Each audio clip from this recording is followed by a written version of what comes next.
കണ്ണൂർ ജില്ലയിലെ ഇടതുപക്ഷത്തിന്റെ ഏറ്റവും കരുത്തുറ്റ കോട്ടകളിൽ ഒന്നാണ് തളിപ്പറമ്പ് നിയോജക മണ്ഡലം എന്ന് പറയുന്നത്. എന്നാൽ 2026 നിയമസഭാ തെരഞ്ഞെടുപ്പിലേക്ക് കടക്കുമ്പോൾ ചിത്രം പഴയതുപോലെയല്ല. CPMന്റെ കോട്ടയിൽ മുൻ നേതാവ് TK ഗോവിന്ദൻ സ്വതന്ത്രനായി മത്സരിക്കുമെന്ന് പ്രഖ്യാപിച്ചിരിക്കുകയാണ്. ഇതോടെ തളിപ്പറമ്പിലെ മത്സര ചിത്രം തന്നെ മാറിയിരിക്കുകയാണ്. PK ശ്യാമളയെ നേരിടാൻ അണികൾക്കിടയിൽ വളരെ സ്വാധീനമുള്ള ഒരു നേതാവ് എത്തുന്നു എന്നുള്ളത് CPMന് എത്രത്തോളം വെല്ലുവിളി ഉയർത്തുന്നുണ്ട്?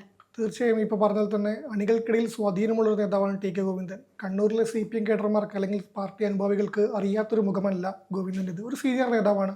ഒരു 6 പതിറ്റാണ്ടോളമായി CPMൽ നിറഞ്ഞു നിൽക്കുന്നു. കഴിഞ്ഞിരുന്നാലും ഒരു 3-4 പതിറ്റാണ്ടായിട്ട് CPMൻ്റെ ജില്ലാ തലത്തിൽ തന്നെ വലിയ രീതിയിൽ പ്രവർത്തിച്ചു വരുന്ന നേതാവാണ്. ഒരു നിർണായക ഘട്ടത്തിൽ അദ്ദേഹം തെരഞ്ഞെടുപ്പ് ഘട്ടത്തിൽ സ്ഥാനാർത്ഥിത്വം പ്രഖ്യാപിച്ചു വരുന്നു, അല്ലെങ്കിൽ പാർട്ടിയുടെ സ്ഥാനാർത്ഥിക്ക്, ഔദ്യോഗിക സ്ഥാനാർത്ഥിക്കെതിരെ രംഗത്ത് വരുന്നു പറയുമ്പം അത് അത്ര എളുപ്പമുള്ള കാര്യമല്ല. പക്ഷേ CPM നമുക്കറിയാം, ഇപ്പം സംസ്ഥാനമെമ്പാടും പല മണ്ഡലങ്ങളിൽ ഈ പ്രശ്നങ്ങൾ വരുന്നുണ്ട്. മുതിർന്ന നേതാവ് G സുധാകരനെ പോലുള്ള ആൾക്കാർ ഇതേപോലെ മാറിയിട്ടുണ്ട്. അപ്പോൾ പാർട്ടിക്ക് തന്നെ നേരിടാൻ മുൻപരിചയം ഉണ്ടെന്ന് പറയാൻ വേണ്ടി വരും. പക്ഷേ എങ്കിൽ കൂടി ഇപ്പം പയ്യന്നൂരിൽ കഴിഞ്ഞ ദിവസം നമ്മൾ കണ്ടു, പ്രശ്നങ്ങൾ കണ്ടു. പയ്യന്നൂർ, തളിപ്പറമ്പ്, അടുത്ത മണ്ഡലങ്ങൾ ഇങ്ങനെ ജില്ലാ കമ്മിറ്റി അംഗങ്ങൾ അല്ലെങ്കിൽ ജില്ലയിലെ മുതിർന്ന നേതാക്കൾ ഇങ്ങനെ വരുമ്പോൾ എവിടെയോ ഒരു തെറ്റ് പാർട്ടിക്ക് പറ്റിയോ എന്ന് ചില അണികൾക്കെങ്കിലും ഒരു സംശയം വന്നേക്കും. നേതൃത്വത്തിൽ തെറ്റ് പറ്റുന്നുണ്ടോ എന്ന്. ആ ഒരു ആശങ്ക അവിടെ ഒരു പ്രശ്നം സൃഷ്ടിക്കും. അതിനെ മറികടക്കാനുള്ള പാർട്ടി മെഷീനറി ഉണ്ടാവും. എങ്കിൽ കൂടി പാർട്ടിക്ക് നേതൃത്വത്തിന് തെറ്റു പറ്റുന്നുണ്ടോ എന്നൊരു ചോദ്യം അവിടെ ഉയർന്നു നിൽക്കും. അത് ഉറപ്പാണ് മണ്ഡലത്തിൽ തെരഞ്ഞെടുപ്പ് കിട്ടും. ഈ PK ശ്യാമളയെ സ്ഥാനാർത്ഥിയായി പ്രഖ്യാപിച്ചതാണല്ലോ ഈ ഒരു പ്രശ്നങ്ങൾക്കൊക്കെ തുടക്കം. പാർട്ടിക്ക് എവിടെയെങ്കിലും ഈ സ്ഥാനാർത്ഥി നിർണയം നടത്തിയതിൽ പിഴവ് പറ്റിയിട്ടുണ്ടോ എന്നുള്ളതൊരു വലിയ ചോദ്യമാണ്. ഇന്നലെ ഇപ്പം വാർത്താ സമ്മേളനം നടത്തിയപ്പോൾ TK ഗോവിന്ദൻ മാഷ് പറഞ്ഞത് മൊത്തം ഈ സ്ഥാനാർത്ഥിത്തിനെതിരെയാണ്. PK ശ്യാമള സ്ഥാനാർത്ഥിയാവിൻ യോഗ്യയാണോ വെച്ചാൽ 100% യോഗ്യയാണ് എന്ന് തന്നെ പറയേണ്ടി വരും. അദ്ദേഹം അവർ MV ഗോവിന്ദൻ്റെ ഭാര്യ എന്ന ലേബലിൽ അറിയപ്പെടുന്ന ഒരു നേതാവല്ല കണ്ണൂരിൽ. അല്ലെങ്കിൽ വർഗ ബഹുജന സംഘടനകളായാലും അങ്ങനെയല്ല വരുന്നത്. അവർ DYFIയുടെ നേതാവായിരിക്കുകയാണ് ഗോവിന്ദൻ മാഷിനെ കല്യാണം കഴിക്കുന്നത്. അതിനു മുന്നേ പാർട്ടി കേഡറാണ്. പാർട്ടി ജില്ലാ തലത്തിൽ പ്രവർത്തിക്കുകയാണ്. മഹിളാ അസോസിയേഷൻ്റെ ദേശീയ നേതാവായി ദേശീയ തലത്തിൽ പ്രവർത്തിക്കുന്ന ഒരു നേതാവാണ്. അപ്പോൾ അവർക്ക് എല്ലാ യോഗ്യതയും ഉണ്ട്. ഇപ്പോൾ ഒരു അയോഗ്യത എന്ന് പറയുന്നത് MV ഗോവിന്ദൻ്റെ ഭാര്യയാണ്. അങ്ങനെ MV ഗോവിന്ദൻ്റെ ഭാര്യ ആയതുകൊണ്ട് മത്സരിക്കാൻ പാടില്ല പറഞ്ഞാൽ അങ്ങനെയാണെങ്കിൽ കേരള രാഷ്ട്രീയത്തിൽ വരുന്ന നേതാക്കൾ ഒരുപാട് നേതാക്കൾ വന്നിട്ടുണ്ട്. ഗൗരിയമ്മ ഉൾപ്പെടെ എല്ലാം വരുമ്പം ഈ പേര് പറയുമ്പോൾ ചോദിക്കും ഗൗരിയമ്മനെ പോലെയാണോ എന്ന് ചോദിക്കും. പക്ഷേ ഗൗരിയമ്മ ഈ പറഞ്ഞൊരു ഇത് അയോഗ്യത വന്നിരുന്നെങ്കിൽ എന്ത് പറയുമായിരുന്നു ചോദ്യമാണ് ബാക്കി. PK ശ്യാമള ഗൗരിയമ്മ രണ്ടാണ്. പക്ഷേ എങ്കിൽ കൂടി ഇപ്പം ഇവർ ഉയർത്തുന്ന ഒരു വാദം MV ഗോവിന്ദൻ ഭർത്താവ് മാറുമ്പോൾ ഭാര്യയെ MLA ആക്കുന്നു എന്നുള്ളത്. അതിനൊരു മാറ്റം വേണമായിരുന്നു. പക്ഷെ അത് അയോഗ്യതയായി കാണേണ്ടതൊന്നുമില്ല. പക്ഷെ അവിടെ ഒരു പ്രശ്നമുള്ളത്, ഇവർ പറയുന്നത് ജില്ലാ കമ്മിറ്റിയിൽ ജില്ലാ സെക്രട്ടേറിയറ്റിൽ വലിയ എതിർപ്പ് ഉയർന്നു. ജില്ലാ കമ്മിറ്റിയിൽ ഈ TK ഗോവിന്ദനായിരുന്നു ജില്ലാ കമ്മിറ്റിയിൽ അധ്യക്ഷത വഹിച്ചതെന്ന് അദ്ദേഹം പറയുന്നു. ആ കമ്മിറ്റിയിൽ വലിയ എതിർപ്പ് ഉയർന്നു. മണ്ഡലം കമ്മിറ്റിയിൽ വലിയ എതിർപ്പ് ഉയർന്നു. ഇത്രയും എതിർപ്പ് ഉയർന്നിട്ടുണ്ടെങ്കിൽ അവിടെ ഒരു പുനരാലോചന നടത്തിക്കൂടെ എന്നൊരു ചോദ്യം അവിടെ ബാക്കിയുണ്ട്. കാരണം ഇത്രയേറെ എതിർപ്പ് വരുമ്പോൾ, ഒരു മണ്ഡലത്തിൽ വരുമ്പോൾ അവിടെ എന്തോ ഒരു ഇത് വരുന്നില്ല ഇത്. അപ്പോൾ അങ്ങനെ എതിർപ്പ് വരുന്നു. പക്ഷേ എങ്കിൽ കൂടി ഒരു സ്ഥാനാർത്ഥിയെ തീരുമാനിക്കുന്നു. ആ സ്ഥാനാർത്ഥി തന്നെ മതി എന്ന് പറയുന്നു. അത് പാർട്ടി സംസ്ഥാന സെക്രട്ടറിയുടെ ഭാര്യയാണ് എന്ന് വരുമ്പോഴാണ് ഇതിൻ്റെ പ്രശ്നം വരുന്നത്. PK ശ്യാമള എന്ന സ്ഥാനാർത്ഥിക്ക് യാതൊരു അയോഗ്യതയുമില്ല. അവർ കണ്ണൂർ ജില്ലയിൽ ഇപ്പം വനിതാ നേതാക്കളിൽ മത്സരിക്കാൻ യോഗ്യതയുള്ള നേതാവ് തന്നെയാണ്. തളിപ്പറമ്പ് മണ്ഡലത്തിൽ സുഗനി ടീച്ചർ പോലുള്ള നേതാക്കൾ വേറെ ഉണ്ട്. എങ്കിൽ കൂടി ഇവർക്കും അയോഗ്യത. തളിപ്പറമ്പ് നഗരസഭയുടെ ചെയർപേഴ്സൺ ആയിരുന്നു മുൻപേ, വിഭജിക്കുന്നതിന് മുമ്പ്. ആന്തൂർ നഗരസഭ വന്നപ്പോൾ അവിടുത്തെ ചെയർപേഴ്സൺ ആയിരുന്നു. അങ്ങനെ ജനപ്രതിനിധിയിലും കഴിവ് തെളിയിച്ചൊരു ഭരണാധികാരി തന്നെയാണ്. അങ്ങനെ പറയേണ്ടി വരും. അങ്ങനെ ഒരു നേതാവിനെ ഒരു ഭർത്താവിൻ്റെ പേരിൽ മാത്രം മാറ്റി നിർത്തുന്നത് ശരിയല്ല. പക്ഷെ എങ്കിൽ കൂടി പാർട്ടിയിൽ ഈ അണികളുടെ വികാരമല്ല. നമ്മൾ സോഷ്യൽ മീഡിയയിൽ കുറേ പോസ്റ്റുകളൊക്കെ ഇട്ടിരുന്നു. അണികളുടെ വികാരമല്ല, നേതാക്കൾ തന്നെ ഇതിനെതിരെ സംസാരിച്ചിരുന്നു. രൂക്ഷ വിമർശനം ഗോവിന്ദൻ മാസ്റ്ററുടെ മുന്നിൽ തന്നെ ഉന്നയിച്ചിരുന്നു എന്ന് പറയുമ്പോൾ അവിടെ ഒരു പുനരാലോചന നടത്തിയിരുന്നെങ്കിൽ ഈ പ്രശ്നങ്ങളൊക്കെ ഒഴിവാക്കാമായിരുന്നു. ഒരു കടുംപിടുത്തത്തിന്റെ സമയമല്ല എന്ന് നേതൃത്വം കൂടി ചിന്തിക്കേണ്ടിയിരുന്നോ എന്ന് സംശയമാക്കിയാണ്. CPM ശരിക്കും ഈ ഭീഷണിയെ എങ്ങനെയായിരിക്കും നേരിടുക അതാണ് നമുക്ക് സിമ്പിളായിട്ട് പറയാം. വർഗവഞ്ചകൻ അല്ലെങ്കിൽ പറഞ്ഞ കുലംകുത്തി നിർണായക ഘട്ടത്തിൽ കാലുമാറി ചൂടുമാറി പോയ ഒരാൾ, ഈ ഒരു വാദം തന്നെയായിരിക്കും എക്കാലത്ത് വരുന്നത്. അത് അങ്ങനെ തന്നെയാണ് പറയേണ്ടതെന്ന് പറയേണ്ടി വരും. കാരണം ഒരു തെരഞ്ഞെടുപ്പ് ഘട്ടത്തിലെത്തുമ്പോൾ, സ്ഥാനാർത്ഥി പ്രഖ്യാപനം നടന്ന തെരഞ്ഞെടുപ്പ് ഘട്ടത്തിലെത്തുമ്പോൾ പരസ്യമായിട്ട് ഇങ്ങനെ വരുമ്പോൾ അച്ചടക്കം, ഈ കേഡർ പാർട്ടികൾ ഏറ്റവും പ്രധാനപ്പെട്ടത് അച്ചടക്കമാണ്. അപ്പോൾ അച്ചടക്കം എങ്ങനെ നടത്തിയിട്ട് പോകുന്ന ഒരാളെ അയാളെ പിന്നെ തള്ളിപ്പറയുക എന്നുള്ളത് മാത്രമേ ഉള്ളൂ. ഇപ്പം TK ഗോവിന്ദൻ ഇന്നലെ രാവിലെ ഈ പറഞ്ഞതുപോലെ തന്നെ അദ്ദേഹം ഈ സ്ഥാനാർത്ഥിത്വം പ്രഖ്യാപിക്കുകയാണ്, പരസ്യമായി പറയുകയാണ്. അയാൾ പാർട്ടിക്കുള്ളിൽ പറഞ്ഞിട്ടുണ്ടെന്ന് പറയാം. പാർട്ടിക്കുള്ളിൽ പറഞ്ഞ ശേഷം ഈ ഇലക്ഷൻ കഴിഞ്ഞിട്ട് പാർട്ടി വേദികൾ അല്ലെങ്കിൽ പുറത്തു വന്ന് പറഞ്ഞിട്ടുണ്ടെങ്കിൽ അതിൽ ഒരു കമ്മ്യൂണിസ്റ്റ് മൂല്യത്തിൻ്റെ ഇതൊക്കെ ഈ പാർട്ടിയുടെ അച്ചടക്കം പറയാൻ പറ്റും. പക്ഷേ ഇത് ഉത്തമ കമ്മ്യൂണിസ്റ്റ് അല്ലെങ്കിൽ യഥാർത്ഥ കമ്മ്യൂണിസ്റ്റ് എന്നുള്ള ഇതിൽ വന്ന് പുറത്തു വന്ന് പറയുമ്പം അതൊരു പ്രശ്നം തന്നെയാണ്. അതിനെ നേരിടുക ഈ ഒരു വഴിയേ ഉള്ളൂ. CPM ഇപ്പം പറഞ്ഞ പോലെ തന്നെ ഞാൻ ഇതിലൊരു ഒരു കോൺഗ്രസ് നേതാവിൻ്റെ പോസ്റ്ററാണ് ആരെയും ഓർമ്മയിൽ കണ്ടത്. 2 തരത്തിലുള്ള പോസ്റ്റർ അടിക്കുന്നത്. ഒന്ന് ഇയാളെ ഈ സ്ഥാനാർത്ഥിയെ വിജയിപ്പിക്കുക, 2 ഈ വർഗവഞ്ചകനെ ഒറ്റപ്പെടുത്തുക. ആ വർഗവഞ്ചകന്റെ പേര് ഓരോ മണ്ഡലത്തിൽ മാറ്റി കൊടുക്കുക എന്ന് പറഞ്ഞു. അതൊരു ഇത് തന്നെയാണ്. ഇപ്പം പാർട്ടി അണികൾക്കുള്ള പറയുമ്പോൾ സിമ്പിളായിട്ട് നിർണായക ഘട്ടത്തിൽ പാർട്ടിയെ പിന്നിൽ നിന്ന് കുത്തിയെന്നേ പറയും. അതങ്ങനെ തന്നെ ആയിരിക്കും നേരിടുക. പക്ഷേ അദ്ദേഹം ഉയർത്തുന്ന ചോദ്യങ്ങൾക്ക് ഇവിടെ ആൻസർ പറയേണ്ടി വരും. കാരണം ഏതോ ഒരാളോ ഏതൊരു വിമതനമല്ല. ജില്ലാ സെക്രട്ടേറിയറ്റ് അംഗമാണ്. ആ മണ്ഡലത്തിലെ ഈ തളിപ്പറമ്പ് മണ്ഡലത്തിലെ മുതിർന്നൊരു നേതാവാണ് ടി.കെ. ഗോവിന്ദൻ. ഇപ്പൊ ഈ വിവാദങ്ങളൊക്കെ നിലനിൽക്കുമ്പോൾ തന്നെ നമ്മൾ ചിന്തിക്കേണ്ട ഒരു കാര്യം, മുന്നേ അതായത് പാർട്ടിയുടെ സെക്രട്ടറി എം.വി. ഗോവിന്ദൻ മത്സരിച്ച് വിജയിച്ച മണ്ഡലമാണ്. അവിടെ ഇത്തവണ അദ്ദേഹത്തിന്റെ ഭാര്യ പി.കെ. ശ്യാമള മത്സരിക്കുന്നു. അവിടെ ഒരു വിജയം നേടാനായില്ലെങ്കിൽ അതൊരു വലിയ പരാജയം അല്ലെങ്കിൽ അതൊരു വലിയൊരു തിരിച്ചടിയായി മാറും. തീർച്ചയായും സംശയമില്ല. ഈ ഗോവിന്ദ് പാർട്ടി സെക്രട്ടറിയുടെ മണ്ഡലം പോയി എന്ന് പറയുമ്പോൾ തന്നെ ഒരു പ്രശ്നമാണ്. അത് പാർട്ടി സെക്രട്ടറിയുടെ ഭാര്യ മത്സരിക്കാൻ വരുന്നവരും വീണ്ടും പ്രശ്നമാണ്. അതിനേക്കാളാണ് ഇത്രയും വിവാദം ഉണ്ടായിട്ട് ഈ മണ്ഡലം നഷ്ടപ്പെട്ടു. ഇത്രയും വിമർശനങ്ങൾ അല്ലെങ്കിൽ പ്രതിഷേധം ഉയർന്നിട്ടും ഇയാളെ ഈ സ്ഥാനാർത്ഥി തന്നെ നിർത്തിയിട്ട് ആ മണ്ഡലം നഷ്ടപ്പെട്ടു എന്നാൽ അത് ചിന്തിക്കാൻ വേണ്ടി പറ്റില്ല. പക്ഷേ ഇപ്പോൾ ഈ ടി.കെ. ഗോവിന്ദൻ ഇന്നലെ പറഞ്ഞ വാദമുണ്ട്. ഇപ്പം 3 തവണ MLA ആയി 4ാം തവണ ഭാര്യയാക്കുന്നു.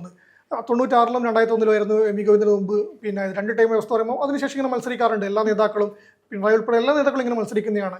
2 ടൈം തുടർച്ചയായി 2 ടൈം കഴിഞ്ഞാൽ വീണ്ടും വരാറുണ്ട്. അപ്പോൾ അത് പറഞ്ഞു നോക്കാൻ പറ്റില്ല. ഇപ്പം ഭാര്യയും ഭർത്താവിനെയും തമ്മിൽ കണക്ക് പറയുമ്പം പിന്നെ ഇപ്പം മണ്ഡലത്തിൽ നിന്ന് ചോദിക്കുന്ന ചോദ്യമുണ്ട്. ഈ പറഞ്ഞ ടി.കെ. ഗോവിന്ദൻ്റെ ഭാര്യ, പിന്നെ ടി.കെ. ഗോവിന്ദൻ മാഷ് ഇപ്പം മലപ്പുറം സ്കൂൾ അധ്യാപകനായിരുന്നു. അദ്ദേഹം പിന്നീട് പഞ്ചായത്ത് മെമ്പറായി, പഞ്ചായത്ത് പ്രസിഡന്റായി. അദ്ദേഹത്തിൻ്റെ ഭാര്യ വീണ്ടും പഞ്ചായത്ത് പ്രസിഡന്റായി. അതേ വച്ചതിൽ അദ്ദേഹത്തിൻ്റെ മരുമകളുടെ ഭർത്താവായിരുന്നു. മരുമകൾ ഇപ്പം ബ്ലോക്ക് പഞ്ചായത്ത് പ്രസിഡന്റാണ്.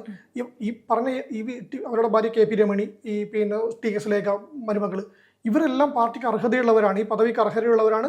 അർഹത കൊണ്ട് തന്നെ ഇട്ടാണ്. അല്ലാണ്ട് ടി.കെ. ഗോവിന്ദൻ്റെ അഡ്രസ്സിലല്ല ഇവരാരും കെ.പി. രമണിയോ ഈ സുലേഖയോ ഒന്നും സ്ഥാനാർത്ഥിയായതും പിന്നെ പ്രസിഡന്റായതും ഈ ജനാധിപത്യത്തിൽ പിന്നെ തെരഞ്ഞെടുക്കപ്പെട്ടു വന്നതും ഈ പറഞ്ഞവരെല്ലാം അവരുടെ കഴിവ് കൊണ്ട് അല്ലെങ്കിൽ അവർ പാർട്ടിയിൽ ചെയ്ത സംഭാവന കൊണ്ട് കയറി വന്നവരാണ്. പക്ഷേ അങ്ങനെ വന്നതിനാണ് ഈ പി.കെ. ശ്യാമളി. ഈ ടി.കെ. ഗോവിന്ദൻ ഉയർത്തുന്ന വാദമാണെങ്കിൽ ഇയാൾ പറഞ്ഞത് ഞാൻ കമ്മിറ്റിയിൽ ഉണ്ടാകുമ്പോൾ ഭാര്യന് വന്നില്ല എന്നൊക്കെ പറയുന്നു. അങ്ങനെ പറയുന്ന സമയത്ത് അങ്ങനെയാണെങ്കിൽ ഇവർ ഈ പ്രസിഡന്റ് ആവാൻ പാടില്ലല്ലോ, ഇങ്ങനെ വരാൻ വേണ്ടി പാടില്ലല്ലോ. പക്ഷെ ഇപ്പോഴും പറയുന്നു ഈ കെ.പി. രമണി ആയാലും ടി.കെ. സുലേഖ ആയാലും ഇന്ന് 100% യോഗ്യരായവരാണ്. അതിൻ്റെ പേരിൽ തന്നെയാണ് അവർക്ക് പിന്നെ ഒരു പദവിയിലെത്തിയത്. പക്ഷേ ഇദ്ദേഹത്തിൻ്റെ വാദം വെച്ച് നോക്കുമ്പോൾ ഭർത്താവ് ഉണ്ടാവാൻ ഭാര്യ വരാൻ പാടില്ല പറഞ്ഞാൽ അങ്ങനെ വന്നാൽ ഇവരൊന്നും വരില്ലായിരുന്നു, ഇവരൊന്നും വരാൻ പാടില്ലായിരുന്നു എന്നുള്ള ലോജിക്കുണ്ട്. അപ്പോൾ അതിൽ കാര്യമൊന്നുമില്ല, അതൊരു വാദമായിട്ട് അവിടെ നിൽക്കും. പക്ഷേ ഇവർ ഉയർത്തുന്ന ഒരു ഇത്രയും പ്രതിഷേധം ഉണ്ടായിരുന്നെങ്കിൽ അതൊരു ജനാധിപത്യ രീതിയിൽ അതോടെ പരിഹരിക്കണം എന്നുള്ള വാദം അവിടെ മുന്നിൽ തന്നെയുണ്ട്. ആന്തൂർ നഗരസഭ ചെയർപേഴ്സണായ പി.കെ. ശ്യാമള ഇരിക്കുന്ന സമയത്താണ് സാജന്റെ ആത്മഹത്യ ഉണ്ടാകുന്നത്. അത് വലിയൊരു തോതിൽ വിവാദമാവുകയും വലിയ ചർച്ചകൾക്കൊക്കെ വഴിവെക്കുകയും ചെയ്തിരുന്നു. അപ്പൊ അത് വീണ്ടും ഈ ഒരു തെരഞ്ഞെടുപ്പ് കാലത്ത് വീണ്ടും ഒരു വൈകാരികമായി ഉയർന്നു വരുന്ന ഒരു വിഷയം കൂടിയാണ്. ഇതും പാർട്ടിയെ പ്രതിരോധത്തിലാക്കില്ലേ? തീർച്ചയായും. ഇപ്പം ടി.കെ. ഗോവിന്ദൻ ഇന്നലെ ഉയർത്തിയ വിഷയമായിരുന്നു. ഇന്നലെ വർഷങ്ങൾ പറയുമ്പോൾ അദ്ദേഹം പറയുന്നുണ്ട് നഗരസഭ ചെയർപേഴ്സൺ ആയിരുന്നപ്പം ശ്യാമളക്കെതിരെ ഏറ്റവും വലിയ അത് യഥാർത്ഥമായി അന്ന് എം.വി. ഗോവിന്ദൻ CPM കേന്ദ്ര കമ്മിറ്റി അംഗമാണ്. അപ്പോൾ തന്നെ വാർത്ത CPM കേന്ദ്ര കമ്മിറ്റി അംഗത്തിൻ്റെ ഭാര്യ ചെയർപേഴ്സൺ ആയിരിക്കുന്ന നഗരസഭയിൽ ഇങ്ങനൊരു പ്രവാസി പിന്നെ വ്യവസായി ആത്മഹത്യ ചെയ്യേണ്ടി വരുന്നു. ആന്തൂർ സജൻ ആത്മഹത്യ ചെയ്യേണ്ടി വരുന്നു. വലിയ വിവാദമായിരുന്നു അത്. സംസ്ഥാനത്ത് വലിയ ചർച്ചയായിരുന്നു. പക്ഷേ അതിനുശേഷം തെരഞ്ഞെടുപ്പ് കഴിഞ്ഞ് പിന്നെ തെരഞ്ഞെടുപ്പ് കഴിഞ്ഞു, നിയമസഭ തെരഞ്ഞെടുപ്പ് 2001 കഴിഞ്ഞു. ആ തെരഞ്ഞെടുപ്പിലാണ് ഈ പറഞ്ഞ എം.വി. ഗോവിന്ദൻ മത്സരിച്ച് ജയിച്ചത്. ഈ ഭാര്യയുടെ പേരിലുണ്ടായ വിവാദം നടക്കുമ്പോഴാണ് എം.വി. ഗോവിന്ദൻ മത്സരിച്ച് ജയിച്ചത്. അതിനുശേഷം വീണ്ടും ഇവർ വരുമ്പം ഈ പിന്നെ 8-9 വർഷത്തിന് ശേഷം വീണ്ടും ആ വിവാദം കൊണ്ടുവരുമ്പോൾ ആ വിവാദത്തിന് ഒരു പ്രസക്തിയുണ്ട്. ഒരു ജീവൻ നഷ്ടപ്പെട്ടതാണ്. ഒരു വ്യവസായിക്ക് പിന്നെ ഒരു വ്യവസായ സൗഹൃദ കേരളത്തിൽ ഇപ്പോഴത്തെ അവസ്ഥയിലെത്തുമ്പോൾ ഒരു പ്രശ്നമുണ്ട്. പക്ഷേ എങ്കിൽ കൂടി ആ വിവാദം വീണ്ടും കൊണ്ടുവരുമ്പം അതെന്താണ് ഉദ്ദേശിക്കുന്നത് ഒരു പകപോക്കലിലേക്ക് പോകുകയാണോ ഒരു സാധനം വരും. അപ്പം ഈ പറഞ്ഞ ടി.കെ. ഗോവിന്ദൻ ഉയർത്തുന്ന വാദങ്ങൾക്കെല്ലാം മറ്റൊരു ഇതും കൂടെ വരും. കാരണം അത് കഴിഞ്ഞതാണ്, അങ്ങനെ സംഭവിച്ചതാണ്. അതിനുശേഷം തെരഞ്ഞെടുപ്പ് നടന്നിട്ടുണ്ട്, ഒരുപാട് പിന്നെ വെള്ളം ഒലിച്ചു പോയിട്ടുണ്ട്. വീണ്ടും വന്നിട്ട് ഈ സാധനം തന്നെ പറയുമ്പം അതിലേക്ക് അങ്ങനെ സ്റ്റെക്കൗൺ ചെയ്യേണ്ട ആവശ്യമുണ്ടെന്ന് എനിക്ക് തോന്നുന്നില്ല. അത് പിന്നെ അന്ന് പാർട്ടിക്ക് അത് തിരിച്ചടിയായിരുന്നു പറയേണ്ടി വരും. പാർട്ടിക്ക് അതിന് വെല്ലുവിളി മറുപടി പറയേണ്ടി വന്നിട്ടുണ്ട്. പക്ഷെ അത് കഴിഞ്ഞൊരു ഘട്ടം കഴിഞ്ഞു. വീണ്ടും വരുമ്പോൾ അതേ വാദം ഉയർത്തി വരുമ്പോൾ മറ്റൊന്നും പറയാനില്ലാത്തതുകൊണ്ടാണോ എന്നുള്ള ചോദ്യമാണ് അവിടെ ബാക്കിയാവുന്നത്.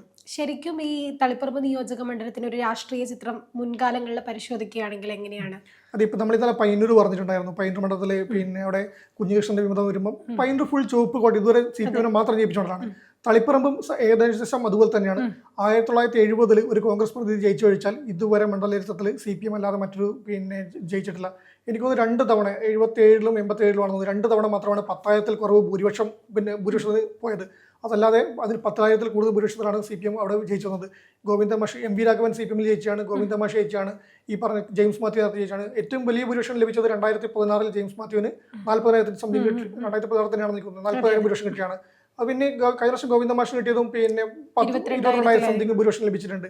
അപ്പം ഭൂരിപക്ഷത്തിൽ വ്യത്യാസം വന്നേക്കാം. പക്ഷേ CPM-ന്റെ കോട്ടയാണ്. ആന്തൂർ നഗരസഭയും തളിപ്പറമ്പ് നഗരസഭയും ചപ്പാരപ്പട ഉൾപ്പെടെയുള്ള പഞ്ചായത്തുകളും വരുന്നതാണ്. ഈ മലപ്പട്ടം പഞ്ചായത്തിലെ നേതാവാണ് ഈ ടി.കെ. ഗോവിന്ദ മാഷ്. പാർട്ടി കോട്ടയാണ് അവിടെ വരുന്നത് ഇതാണ്. പക്ഷേ നല്ല മത്സരം തന്നെ നടക്കും. കഴിഞ്ഞ വർഷം 52% വോട്ടും എം.വി. ഗോവിന്ദൻ ലഭിച്ചൊരു മണ്ഡലം കൂടിയാണത്. അപ്പം വോട്ടിൽ വലിയ ഇതൊന്നും വരുന്നില്ല. അങ്ങനെ വലിയൊരു ആശങ്ക വേണ്ട മണ്ഡലമല്ല. പക്ഷേ എങ്കിൽ ഇതൊക്കെ പറയുമ്പോഴും അന്നൊക്കെ ഈ കഴിഞ്ഞ തെരഞ്ഞെടുപ്പുകളിലൊക്കെ മണ്ഡലം സെക്രട്ടറി ആയിട്ട് തെരഞ്ഞെടുപ്പ് നിയോജകമണ്ഡലം സെക്രട്ടറി ആയിട്ട് തെരഞ്ഞെടുപ്പ് പ്രവർത്തനം ചുക്കാൻ പിടിച്ച അല്ലെങ്കിൽ തെരഞ്ഞെടുപ്പിന് മുന്നിൽ സ്ഥാനാർത്ഥിക്കൊപ്പം സ്ഥാനാർത്ഥിയേക്കാൾ തലപ്പൊക്കത്തിൽ നിന്നൊരു നേതാവാണ് ടി കെ ഗോവിന്ദൻ.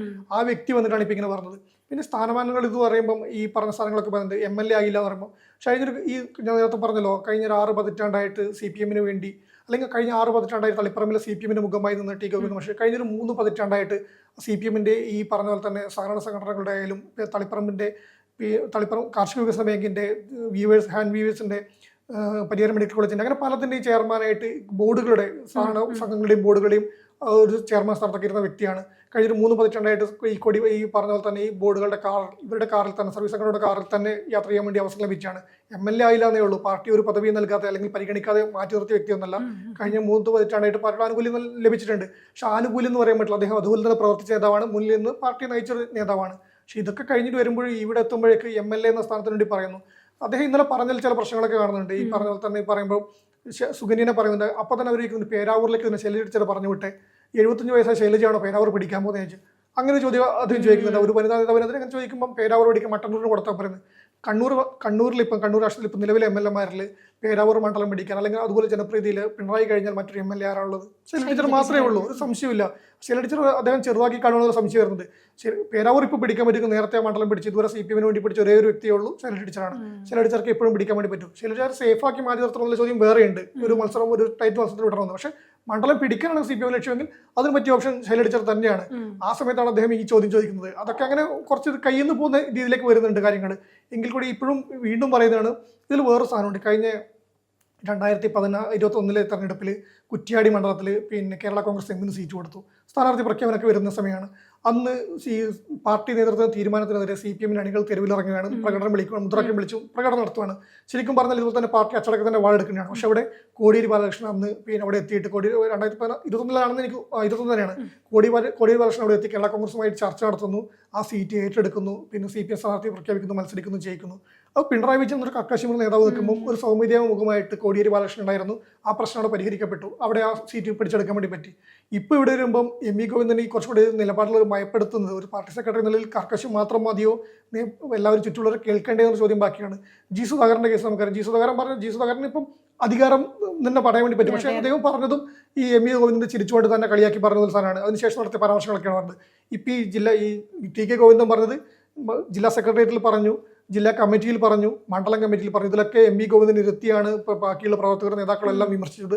ഇതെല്ലാം കേട്ടിട്ട് ഇവർ തിരുത്താൻ തയ്യാറാവുന്നില്ലാണ്. അങ്ങനെ ഒരു മസിൽ പിടിച്ച് നടക്കേണ്ട ടൈമൊന്നുമല്ല. ഒരു തെരഞ്ഞെടുപ്പാണ്, ഘട്ടമാണ്. കേൾക്കേണ്ടവരെ കേൾക്കണം, തിരുത്തേണ്ടവരെ തിരുത്തണം. അത് ചെയ്യണമായിരുന്നു.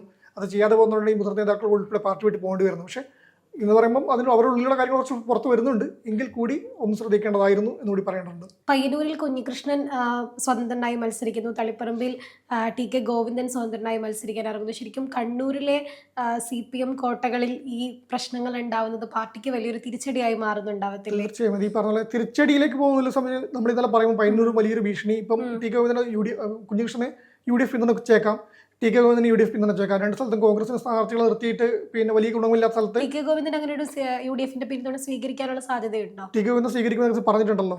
അദ്ദേഹം പറഞ്ഞു കഴിഞ്ഞു എന്ന് എനിക്ക് തോന്നുന്നു. അപ്പം അതാണെങ്കിൽ അങ്ങനെ വന്നു. അപ്പം അതാണ് ഇതിൽ പ്രശ്നം വരുന്നത്. ഇന്നലെ കുഞ്ഞികൃഷ്ണൻ ചോദിക്കുമ്പം സ്വീകരിക്കുമ്പോൾ പറയുന്നില്ല NDAയുടെ ഇത് BJPയുടെ പിന്തുണ സ്വീകരിക്കുമ്പോൾ ഇല്ല എന്ന് പറയുന്നില്ല. അവർ ഇത്ര നാൾ ഉയർത്തിയ ആദർശ രാഷ്ട്രീയത്തിന്റെ മറുവശത്താണെന്നിട്ടാണ് അവർ ഈ പറയുന്നത്. അത് വലിയ പ്രശ്നമാണ്.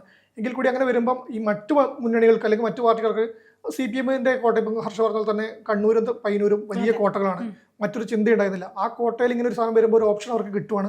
അവരത് മുതലാക്കാൻ വേണ്ടി ശ്രമിക്കും. പക്ഷേ CPM-ന് മണ്ഡലം ഇപ്പോൾ നഷ്ടപ്പെടും എന്ന് പറയാൻ പറ്റില്ലെങ്കിലും ഇത് മറ്റു മണ്ഡലങ്ങളെ ബാധിക്കും. ഈ പറഞ്ഞ വോട്ട് ചോർച്ച സംഭവിക്കും. കണ്ണൂർ മണ്ഡലത്തിൽ ഇപ്പോൾ ഈ പറഞ്ഞ തളിപ്പറമ്പ് തൊട്ടടുക്കുന്നതാണ് കണ്ണൂർ മണ്ഡലത്തിലൊക്കെ നേരിയ ഭൂരിപക്ഷത്തിന് മാത്രമാണ് LDF-ന് സീറ്റ് കിട്ടുന്നത്. അവിടേക്ക് ഇത് ചർച്ചയാകും. കാരണം ഇതൊരു മണ്ഡലത്തെ മാത്രം ബാധിക്കുന്നതല്ല. പയ്യന്നൂരിലെ കുഞ്ഞികൃഷ്ണൻ ഉയർത്തിയ വിഷയമായാലും ഈ ടി കെ ഗോവിന്ദൻ ഉയർത്തുന്ന വിഷയമായാലും അത് ഒരു പരിധി വരെ നിഷ്പക്ഷ വോട്ടുകാരെ പാർട്ടി അനുഭാവികളെ സ്വാധീനിക്കാൻ കടവുണ്ട്. സെക്രട്ടറി മാറുമ്പോൾ ഭാര്യ എന്ന് പറയുമ്പോൾ സിമ്പിളായിട്ട് ചോദിച്ചോക്കാണ്. ഈ ഇപ്പം മുഖ്യമന്ത്രിക്കെതിരെ പറയുന്നുണ്ടല്ലോ, മുഖ്യമന്ത്രി റിയാസ് മരുമോനെ മുഖ്യമന്ത്രിയാക്കിയെന്ന്. റിയാസ് എപ്പോഴാണ് മരുമോനായത്? DYFയുടെ കേന്ദ്ര അഖിലേന്ത്യാ പ്രസിഡന്റ് ആയ ശേഷമാണ് ആയത്. അതൊന്നും ആരും പറയില്ല. ഈ പറഞ്ഞ തന്നെ ഭർത്താവ് പോകുമ്പോൾ ഭാര്യ MLA ആക്കുമെന്ന് പറയും. PK ശർമ്മ എങ്ങനെയാണ് വന്നതെന്ന് അത് രണ്ടാമത്തെ കാര്യം. പക്ഷെ അതൊക്കെ അറിയുന്നവരും ഇവരെയൊക്കെ വളർത്തിക്കൊണ്ടുവന്നതിന് കൂടെ നിന്ന് പ്രവർത്തിച്ചവരാണ് ഇത് പറയുന്നത്. ഇപ്പൊ സാധാരണക്കാരെ സോഷ്യൽ മീഡിയയിൽ പറയുന്നില്ല, നേതാക്കൾ തന്നെ പറയുമ്പോഴുള്ള പ്രശ്നമാണ് വരുന്നത്. അത് ഒരു പരിധിവരെ പ്രതിക്ക് കുറച്ച് ശ്രമകരമായിരിക്കും. മറികടക്കാൻ പറ്റായിരിക്കുന്നില്ല, കേഡർ പാർട്ടികൾക്ക് പറ്റാത്ത കാര്യമൊന്നുമല്ല. പക്ഷേ എങ്കിൽ കൂടി അത്ര എളുപ്പമായിരിക്കില്ല. ഒരു തിരിച്ചടി അല്ലെങ്കിൽ കൂടി ഒരു നെഗറ്റിവിറ്റി അവിടെ ഉണ്ട്. അത് മറികടക്കാൻ പാർട്ടി ശ്രമിക്കേണ്ടതായിരുന്നു. ഇങ്ങനെ കാര്യങ്ങൾ പോകാതെ ശ്രമിക്കേണ്ടതായിരുന്നു.